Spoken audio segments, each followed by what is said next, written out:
فالمحمد وعلى محمد صلوات. اللهم صل على محمد وعلى محمد. أعوذ بالله من الشيطان الرجيم. بسم الله الرحمن الرحيم. Mon sujet de ce soir,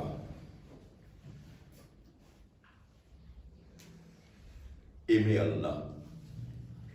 Aimer Allah subhanahu wa ta'ala et les dernières heures de notre prophète Hazrat Muhammad sallallahu alayhi wa sallam. Allahumma salli ala Muhammad wa ali Muhammad. Aimer Allah subhanahu wa ta'ala est de loin le type d'amour le plus vrai. L'imam Hussein alayhi salam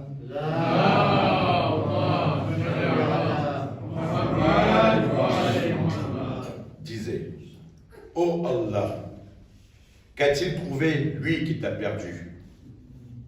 Et qu'a-t-il perdu lui qui t'a trouvé? La présence du véritable amour et de la loyauté sont deux émotions magnifiques qui ont conduit l'héritage de l'imam Hussein alayhi salam et de ses compagnons au plus haut rang d'éloges parmi les érudits jusqu'à aujourd'hui. Comme l'a dit Thomas Carlyle, historien et essayiste écossais, la meilleure leçon que nous tirons de la tragédie de Karbala est que Hussein et ses compagnons étaient des croyants ancrés dans l'amour de Dieu. Ils ont illustré que la supériorité numérique ne compte pas quand il s'agit de la vérité et du mensonge. La victoire de l'imam Hussein, malgré sa minorité, m'émerveille. L'aspect étonnant est que tous avaient une foi, un amour et une loyauté complets envers l'imam Hussein, qui défendait le message d'Allah dans l'islam. Quoi d'autre décrit le lien qui motiverait les 72 compagnons, dont 18 étaient de sa propre famille, à combattre sans peur 30 000 soldats pour défendre leur chef. Encore plus, pris au piège dans un désert stérile, sans nourriture, ni eau, pendant près de 3 jours, et sachant avec certitude qu'ils allaient être les martyrs. Quoi d'autre peut décrire la force dans les bras du fils adolescent de l'imam Hussein, Ali Akbar, alors qu'il combat à lui seul les plus grands guerriers de Syrie?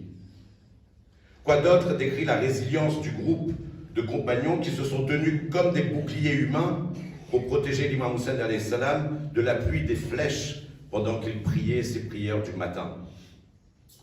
Sinon, pourquoi les sœurs, les filles et les nièces de l'imam Hussein alayhi salam continueraient-elles à partager l'histoire de l'innocence, du courage et de la droiture de leur chef malgré leur emprisonnement après son meurtre? L'histoire de l'imam Hussein alayhi salam à Karbala est empreinte de belles démonstrations d'amour et de loyauté de la part de ses compagnons, de sa famille, qui dépassent de loin les normes que vous et moi connaissons. Leur volonté de sacrifier tout ce qu'ils possèdent, y compris leur vie, pour soutenir la mission de leur chef, de protéger la vérité et de dévoiler le mensonge est une source d'inspiration pour quiconque souhaite apporter un changement bénéfique dans le monde. C'est ça, protéger l'islam pour amour pour Allah subhanahu wa ta'ala. Merci mes chers frères et sœurs, je vous invite à réfléchir sur la vie que l'on mène aujourd'hui, avec tous ces problèmes qui nous accablent au jour le jour. Prenons l'exemple sur notre prophète et sur les Ahl al-Bayt, essayons de nous améliorer. Permettez-moi de vous prendre encore quelque peu de votre temps pour vous raconter la dernière journée de notre prophète Hazrat Muhammad sallallahu alayhi wa sallam.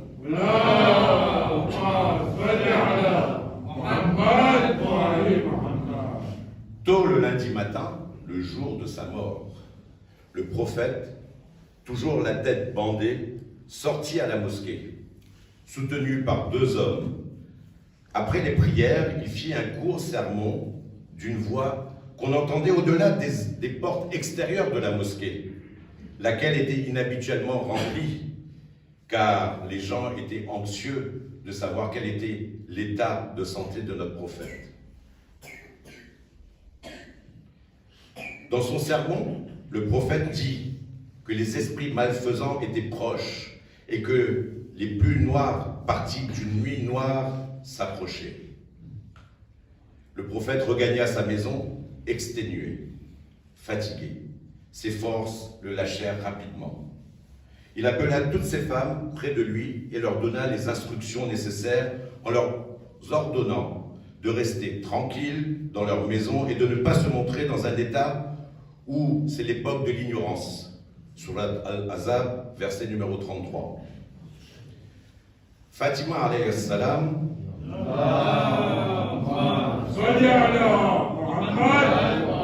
sa fille bien-aimée pleurait. Il l'appela, la fit s'asseoir à côté de lui et chuchota quelques mots dans son oreille. Elle fondit en larmes. Le prophète glissa encore quelques mots dans son oreille et essuya ses larmes avec ses mains. Elle parut alors réconfortée et sourit. Puis, il appela l'imam al-Hassan et al-Hussein.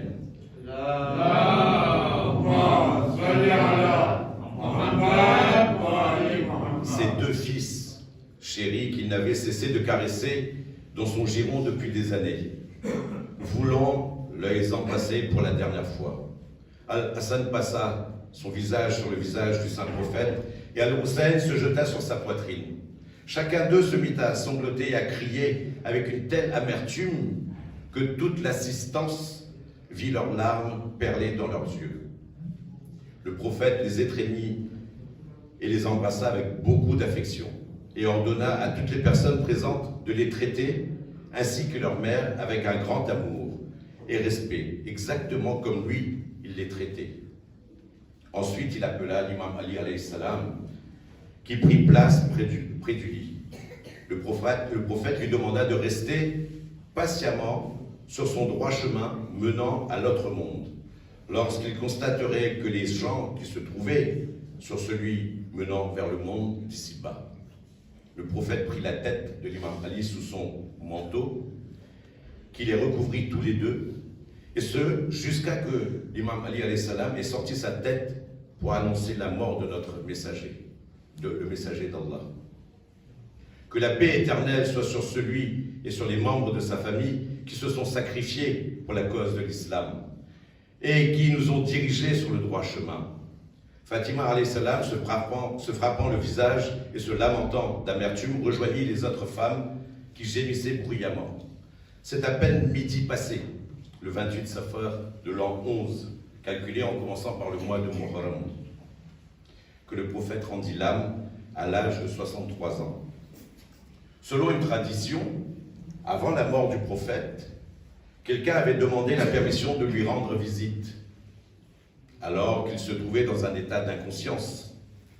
Fatima répondit au visiteur que le moment n'était pas opportun. Sans prêter attention à la réponse, le visiteur avait demandé encore la permission une seconde fois pour se rendre auprès du prophète. Et Fatima lui répondit de la même façon. Il réitéra sa demande une troisième fois sur un ton si horrible que Fatima se fut terrifiée. Jibril, l'ange Gabriel, qui était descendu à ce moment-là pour visiter le prophète, dit à ce dernier: « Ô prophète, c'est l'ange de la mort. Il te demande la permission d'entrer. Jamais auparavant, il n'a demandé la permission à aucun homme. Et jamais par la suite, il ne fera preuve de telle sollicitude envers aucun autre. » Le prophète demanda alors à Fatima Zahra de le laisser entrer. L'ange de la mort entra et s'arrêtant devant le prophète dit: « Ô prophète du Seigneur, Dieu m'a envoyé à toi et m'a donné l'ordre d'agir selon ton désir. Ordonne-moi d'arracher ton âme, je le ferai. Ou bien, ordonne-moi de la laisser, je t'obéirai. » Alors Jibril s'interposa, il a dit: « Oh Ahmed, le Seigneur te désire auprès de lui. » « Vas-y donc, dit le prophète à l'ange de la mort, et fais ton travail. » Jibril fit ses adieux au prophète dans ces termes. Que la paix soit sur toi, ô prophète du Seigneur. Ma descente sur terre se termine avec toi. Le prophète en décida ainsi, et un gémissement de voix céleste s'éleva du convoi funèbre invisible. La nouvelle de la mort du prophète se répandit dans toute la ville de Médine, et les gens affluèrent vers la mosquée de toutes parts pour savoir la vérité. Cette source est la source de Al-Hasnain, lumière spirituelle. Merci pour votre écoute. Labbaik ya Hussein. Labbaik ya Hussein. Labbaik ya Hussein. Muhammad wa ali Muhammad salawat.